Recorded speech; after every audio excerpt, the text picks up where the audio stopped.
On va voir maintenant une technique de calcul de déterminant qui s'appelle un développement par rapport à une ligne ou une colonne. Donc je vous ai mis un exemple au début du paragraphe 4.2, on va faire le calcul ensemble. Donc on a D qui est le déterminant 3,3 ou d'ordre 3 suivant. Et à la question 1, on nous demande de calculer D en développant D par rapport à la troisième colonne. Donc la troisième colonne, elle est là. Donc, développer par rapport à la troisième colonne, ça veut dire quoi? Ça veut dire appliquer la formule suivante. Déjà, on va recopier le 3, qui est le premier coefficient. D'accord? Ensuite, on va barrer. Donc, vous pouvez le faire, vous, au crayon de bois, par exemple, pour pouvoir ensuite l'effacer. On va barrer la ligne et la colonne du 3. Et il va nous rester 4 coefs qui vont nous former un déterminant d'un ordre strictement plus petit, donc ici d'un ordre 2, d'accord? Et dernière chose pour ce terme-là, il faut qu'on calcule si devant c'est plus ou moins. Quand c'est un déterminant 3,3, c'est facile, il suffit de partir du coef 1,1 qui est un plus, et après c'est une alternance dans plus, moins plus, donc pour ce coef-là c'est un plus. On passe au terme suivant. Donc là, je reviens en arrière, donc moi je vais être obligée d'effacer. Donc on poursuit sur la ligne, on a géré le premier coef de la ligne, on va gérer le coef suivant, c'est-à-dire le coef 2. Donc on recopie le 2. Puisque le 3 avait un signe plus et que c'est une alternance, le 2 aura donc un signe moins. Et ensuite, on barre la ligne et la colonne du 2. Il nous reste donc 4 coefs qui vont former un déterminant d'ordre 2. Et enfin, vous avez compris le principe. Dernier terme, donc comme c'est une alternance, ça va être un plus. On récupère donc le coef 6. On barre sa ligne, sa colonne. Il nous reste 4 coefficients qui forment un déterminant d'ordre 2. Et voilà, et maintenant, les déterminants d'ordre 2, on sait les calculer en utilisant ce qu'on appelle la règle du gamma, c'est-à-dire AD moins BC. Donc il nous reste à calculer D en disant que ça fait 3 fois 4 fois 4, 16, moins 5, moins 2 fois, ici ça va faire 8, moins 5, et le dernier, 2, moins 4. Donc il ne reste plus qu'à faire le calcul, etc. Question 2.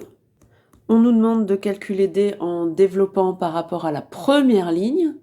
Donc n'hésitez pas à mettre en pause, essayez de le faire et après vérifier votre résultat.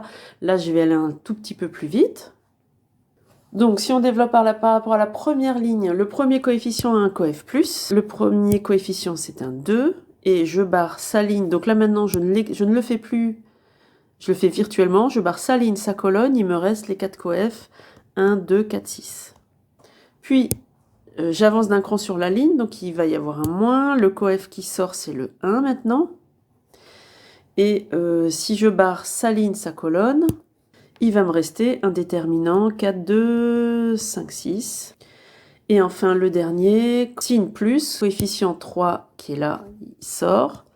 Je barre sa ligne, sa colonne, et il me reste un petit déterminant d'ordre 2 qui a pour coefficient 4, 1, 5, 4. Et rebelote, je calcule en faisant, donc là je vais de moins détailler, 6 moins 8 ça va faire moins 2. Celui-là il fait 24 moins 10, donc 14. Et celui-là il fait 16 moins 5, donc 11. Celui qu'on avait déjà calculé grâce à la règle de Sarus, on avait déjà trouvé 15, donc on retrouve 15 par une autre méthode.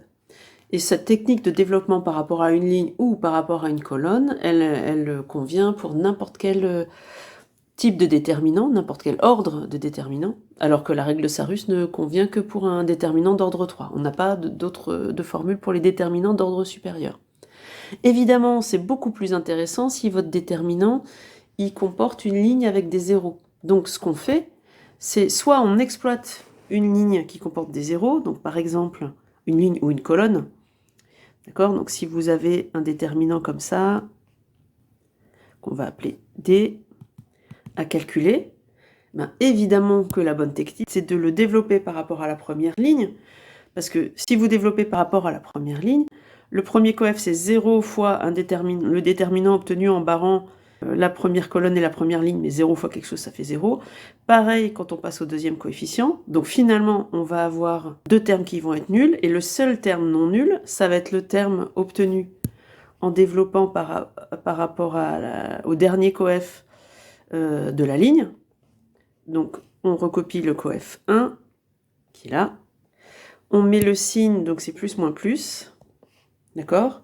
Et ensuite, on barre sa ligne, sa colonne pour récupérer ce qu'on appelle le mineur, c'est-à-dire le déterminant d'ordre 2, et on a directement le résultat. Donc, ça fait 25 plus 4, ça fait 29. C'est hyper rapide.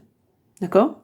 Et dernière chose, si vous avez un déterminant d'un ordre plus grand, donc moi je vous en donne 3 à calculer, page 4, juste avant le paragraphe 5, je vous donne 3 déterminants D1, D2, D3, et vous avez D3 qui est d'ordre 4, mais ça pourrait être un déterminant d'ordre supérieur. Lorsque vous développez, vous avez votre gros déterminant, vous avez décidé de développer par rapport à la première ligne. Pour savoir, quand vous avez un coefficient ici, si, donc là c'est A11, A12, etc. Pour savoir quel est le signe devant le terme que va vous donner ce coefficient-là, quand vous développez par rapport à cette ligne-là, et bien le signe, c'est facile, c'est moins 1 puissance numéro de la ligne plus le numéro de la colonne. Donc ici, le numéro de la ligne, c'est 1. Donc le signe, ça va être moins 1 puissance 1 plus j, j étant le numéro du coefficient. Ici, c'est colonne j. Donc par exemple, si vous développez par rapport à la première ligne, vous allez avoir plus A11 fois le déterminant obtenu en barrant sa ligne et sa colonne, moins A12 fois le déterminant obtenu en barrant la première ligne mais la deuxième colonne, etc. etc. Et si vous êtes à A1J, qu'est-ce que vous allez avoir devant? Un plus ou un moins. Comment vous savez? C'est moins 1 puissance 1 plus J fois le déterminant obtenu en barrant sa ligne et sa colonne. D'accord? Donc maintenant que vous avez toutes les techniques de calcul de déterminant, en fait, il faut choisir. C'est-à-dire que vous allez avoir plusieurs moyens de calculer le même déterminant. Et c'est pour ça qu'il faut bien le regarder avant de se lancer pour voir ce qu'on préfère.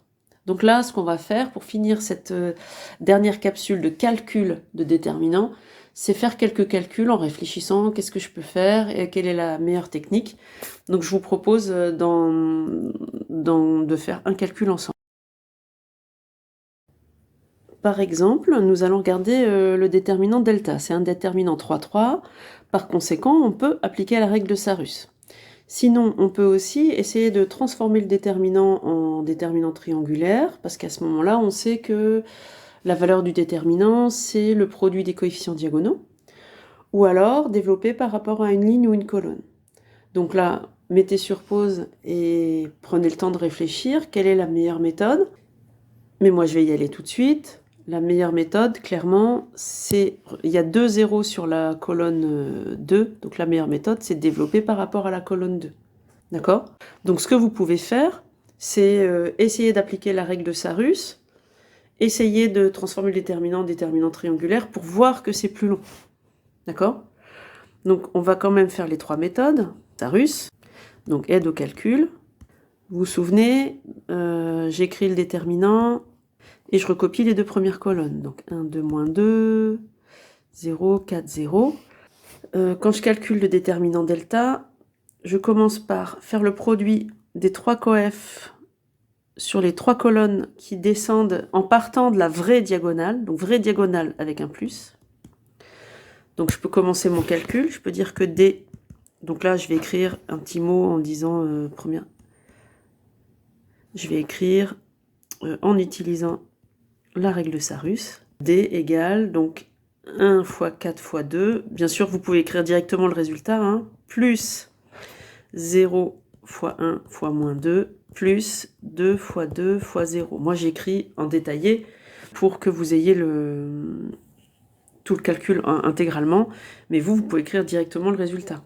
Et puis, dans l'autre sens, on utilise la fausse diagonale, on repart de la fausse diagonale, on fait le produit des coefficients qui sont sur les traits, et comme c'est la fausse diagonale, on va leur mettre un moins.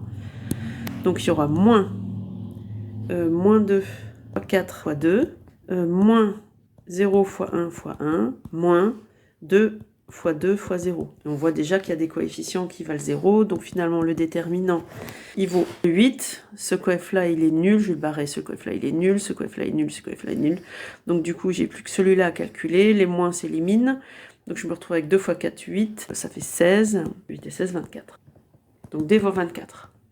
Donc Sarus, les zéros me servent quand même, puisque ça va me faire quelques produits qui vont être nuls. Deuxième méthode, transformer le déterminant en déterminant triangulaire. Donc je le recopie. Donc n'hésitez pas déjà à dire, par exemple, cette dernière ligne, on peut mettre 2 en facteur, donc on peut sortir un 2 de la dernière ligne. Linéarité par rapport à la dernière ligne. Ensuite, je peux utiliser ce coef-là, un peu comme pivot, si vous voulez, et je vais donc remplacer la ligne 2 par ligne 2 moins 2 ligne 1. Ce qui est important, c'est que le coef de la ligne 2, ce soit 1. Ce qui est le cas. Donc ça ne change pas le déterminant quand je fais ce genre de manipulation. Donc j'obtiens toujours le 2 en facteur. Et si je remplace ligne 2 par ligne 2 moins 2 ligne 1, je vais avoir un 0 ici. Et la dernière ligne est inchangée. Je fais la même chose avec la ligne 3 en remplaçant la ligne 3 par ligne 3 plus ligne 1. La ligne 3 a un coef 1, ça ne change pas le déterminant. J'obtiens donc D qui vaut 2 fois un déterminant. Si je somme les deux lignes, ça fait 0. Ici, il y a 4. Et ici, il y a 3. Moins 3. Et ça y est, j'ai un déterminant triangulaire. La valeur d'un déterminant triangulaire, c'est le produit des coefficients diagonaux. Donc ça fait 1 fois 4 fois 3. Et donc ça fait bien 24 aussi, ça rassure. D'accord ? Mais le plus rapide, troisième méthode, le plus rapide, c'est quand même de développer D par rapport à la deuxième colonne. Donc je développe par rapport à la deuxième colonne. Donc normalement, j'aurai premier coefficient fois son signe qui serait moins, fois le déterminant obtenu en barrant sa ligne, sa colonne, mais comme le coef c'est 0, je n'en tiens pas compte. Donc je passe du premier coef au deuxième coef, j'arrive donc ici, donc je vais avoir un 4 en facteur. Ensuite, je barre sa ligne, sa colonne, il va me rester quoi comme déterminant? 1, moins 2, 2, 2. Ok. Et on ne va pas oublier son signe, on part d'un signe plus ici en coef 1, donc plus, moins, plus. Indiquez-le, d'accord? Ça montre que vous y avez pensé. Et puis, dernière étape, je calcule ce déterminant. Donc ce déterminant, règle dite du gamma, c'est parce que ça fait penser à l'oxydoréduction, donc ça fait 2, moins 2 fois 2, donc ça fait 4, 4 fois 6, 24. Donc D vaut bien 24, et à mon avis, c'est ça la dernière méthode la plus rapide. Vous pouvez faire un mix des différentes méthodes, c'est-à-dire faire apparaître des zéros, puis développer par rapport à une ligne. C'est-à-dire que vous n'êtes pas obligé de développer tout de suite. Vous pouvez d'abord faire apparaître des zéros en utilisant la technique de manipulation des lignes ou des colonnes. Donc nous ici, on avait utilisé une méthode de manipulation des lignes. Et ensuite développer par rapport à une ligne ou une colonne une fois qu'on a fait apparaître suffisamment de zéros.